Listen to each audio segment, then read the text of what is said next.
Hello, welcome back to our study of the book of Mark. Today we're in Mark chapter 6, verses 45 through 56. And last time we looked at the feeding of the 5,000, which was a very familiar story. And this time we have Jesus walking on the water, which again, if you grew up in church, if you were in Sunday school, that's a very familiar story to you. And it makes it easy to overlook what's going on. And I think we overlook the fact that Jesus did these miracles on purpose and for a reason. And if you notice, he actually set both of these miracles up, and he did them for his disciples to witness. You remember in the feeding of the 5,000, the crowd didn't know where the food came from. It was the disciples that did. He set them up. He said, "You feed them." And then they were like, "Well, we don't have any food." So it was the disciples were the ones who were supposed to witness the miracle, and they were supposed to make connections in their mind to who Jesus is revealing himself to be and to the scriptures that they had learned as they were growing up. And the same thing happens here with the walking on the water. You see, again, he is setting up his disciples, who are the witnesses to this miracle. The disciples. He sends them out on their own so that he can do this. So we don't always think of it when we read the stories. We're just kind of like, oh, and this happened and this happened. No, Jesus was deliberate. He did things on purpose, and especially these things. He planned these out and he orchestrated them so that the disciples would learn something about who he was. And we can learn something in these stories about the plan and purpose that Jesus had in mind as well. So let's read the story, and I would like to ask you to please like and subscribe to this channel if you want to keep following these studies with me. Let's read Mark 6, 45 through 56. It's going to appear right here at the bottom of your screen. It says, "Immediately Jesus made his disciples get into the boat and go on ahead of him to Bethsaida, while he dismissed the crowd. After leaving them, he went up on a mountainside to pray. Later that night, the boat was in the middle of the lake, and he was alone on land. He saw the disciples straining at the oars because the wind was against them. Shortly before dawn, he went out to them, walking on the lake. He was about to pass by them. But when they saw him walking on the lake, they thought he was a ghost, and they cried out because they all saw him and were terrified. Immediately he spoke to them and said, 'Take courage, it is I. Don't be afraid.' Then he climbed into the boat with them, and the wind died down. They were completely amazed, for they had not understood about the loaves. Their hearts were hardened. When they had crossed over, they landed at Gennesaret, and anchored there. As soon as they got out of the boat, people recognized Jesus. They ran throughout the whole region and carried the sick on mats to wherever they heard he was. And wherever he went, into villages, towns, or countryside, they placed the sick in the marketplaces. They begged him to let them touch even the edge of his cloak, and all who touched it were healed." So Jesus and his disciples are still along the side of the Sea of Galilee, and once again, they're going to set out and go to the other side. And Jesus sends his disciples ahead of him. Now, like I said, he had a plan. He stayed behind for two reasons. And first, we see that he spent time in prayer.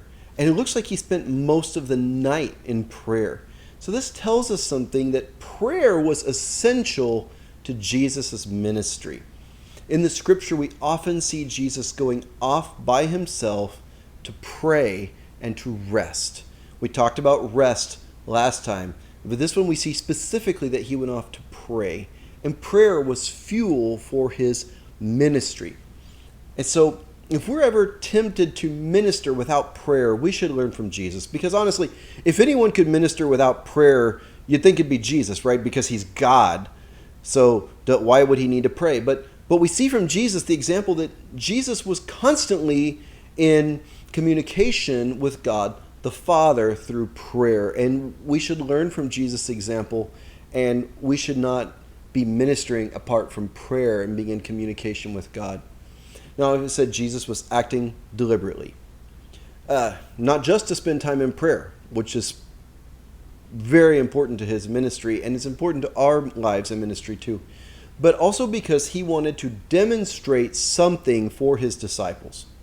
So his disciples, they're out on the water now, right? There's no storm like earlier when they were coming across, but now the wind is blowing against them, and they're trying to row the boat against the wind. And Jesus, from where he was up kind of on the hillside praying, he could see them just straining as they rowed.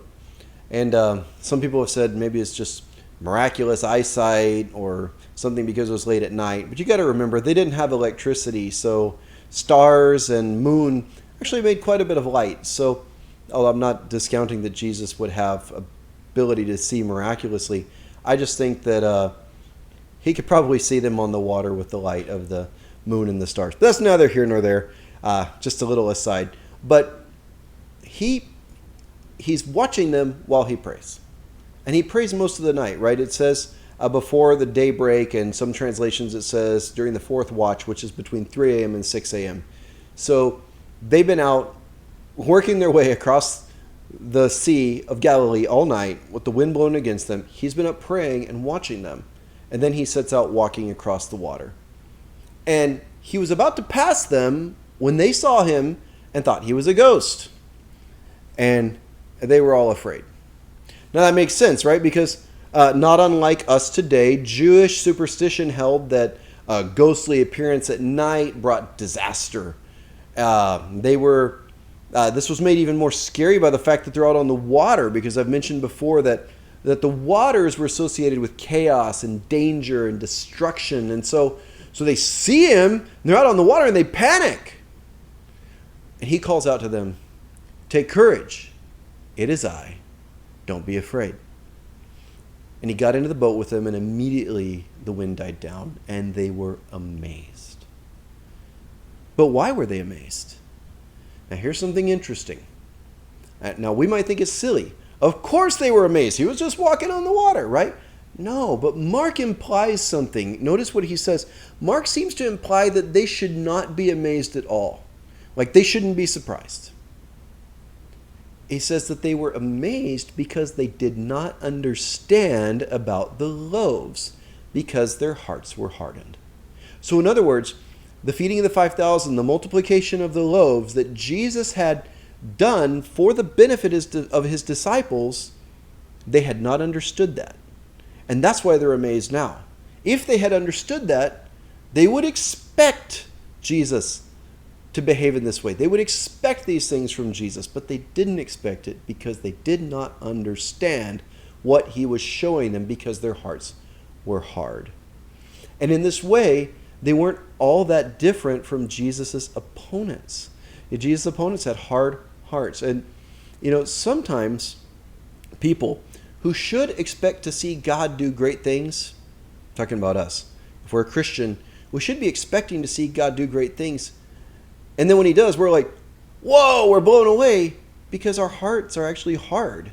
We should be ready and expecting to see the amazing things that God is doing. And sometimes God does things in our lives and we don't even see it at all. We don't even recognize what's going on because our hearts are hard. We're like these disciples that here's Jesus doing something amazing, and their hearts are hard, and they're just kind of shocked. So Mark's telling us that if the disciples had understood the message of the loaves, then they wouldn't be surprised by him walking on the water. So in the feeding of the 5,000, we said that Jesus was demonstrating that he was the new Moses, the new Elisha, new Joshua, and that he was the good shepherd from Psalm 23. They were supposed to associate him with these Old Testament scriptures. So what they had seen with the miracle of the multiplication of the loaves was a clue as to his true identity as the Son of God. He does things that no human can do, and that God had historically done in Israel. The waters play a significant role in the Old Testament. Going all the way back to Genesis chapter 1 and verse 2, it says that the earth was formless and void, and darkness was over the surface of the deep. So we see again this association of the waters and the deep with chaos and lack of order. And then what happened? It says, but the Spirit of God was hovering above the waters. And what happened? All of this is the precursor to the first creative words that God speaks in the Bible when he says, let there be light. So before God works in creating the earth, we see the waters, the chaos, the darkness, and then the Spirit of God hovers over, and God works, and he brings light. He brings order. And now, here we are, the surface of the deep, and the Son of God comes walking across the waters. This action should have immediately connected Jesus to God and to the Spirit of God in the Old Testament in the minds of the disciples. The Son of God is walking over the chaotic, dark waters. And now he has come to speak God's words, to bring God's light into the world, to be the light in the darkness, to bring order in the chaos. And if we think about God's greatest act on behalf of the Old Testament in Israel, what was it? It was the Exodus. And we talked about how the Exodus was connected to the feeding of the 5,000, and here we see a picture of it again, because the culmination, the big finale of the Exodus story was when the people of Israel were trapped beside the Red Sea. They were trapped. They were certain to die. They would either die in the sea or die by the army of Pharaoh. And God parted the waters and made a way through the waters for his people. And so what had been sure death became the great deliverance of God. So we see Jesus has this ability to command the waters like we saw in the Old Testament. And this is a sign of his divine nature. But there's one more thing that's really curious. It says that Jesus was going to pass them by. Now, why on earth would he pass them by? Is he just like, doo-doo-doo, walking past, gonna go on? It's weird, right, to us? Why was he passing by? Like, why didn't he just walk and get in the boat with him? Why was he passing by? Some people say, like, well, maybe he was just going to surprise him by showing up on the other side of the lake. But I don't think that's it. Again, we have to go back to the Old Testament. In the Old Testament, we see that when God displayed his glory, what does he do? He passes by. And the most well-known example of this is when Moses wanted to see God's glory. So God placed Moses in the cleft of a rock, and he passed by. In 1 Kings, God told Elijah to go stand on the mountain and witness his glory because he was going to pass by. So just like how God had revealed his glory to Moses and Elijah by passing by, and by the way, Moses and Elijah are like the two big important figures in the Jewish religion, right? Because Moses is associated with the law and Elijah is associated with the prophets. And so these were the ones who recognized God's glory. And now Jesus is going to pass by his disciples and reveal his glory to them, to recognize who they are. And it's like Jesus is treating his disciples as if they're Moses, as if they're Elijah. They're the successors of these guys. Except that, unlike Moses and Elijah, their hearts are hardened. And all they can experience is fear. But how does he calm them down? He calls out, "Take courage, it is I." And the literal translation of that sentence is, "Take courage, I am." Now in English grammar, that sounds a little weird. That's why it says, "It is I." But "take courage, I am" is the translation. So in their moment of fear, Jesus identifies himself to them with God. He says, "I am." This is God's name.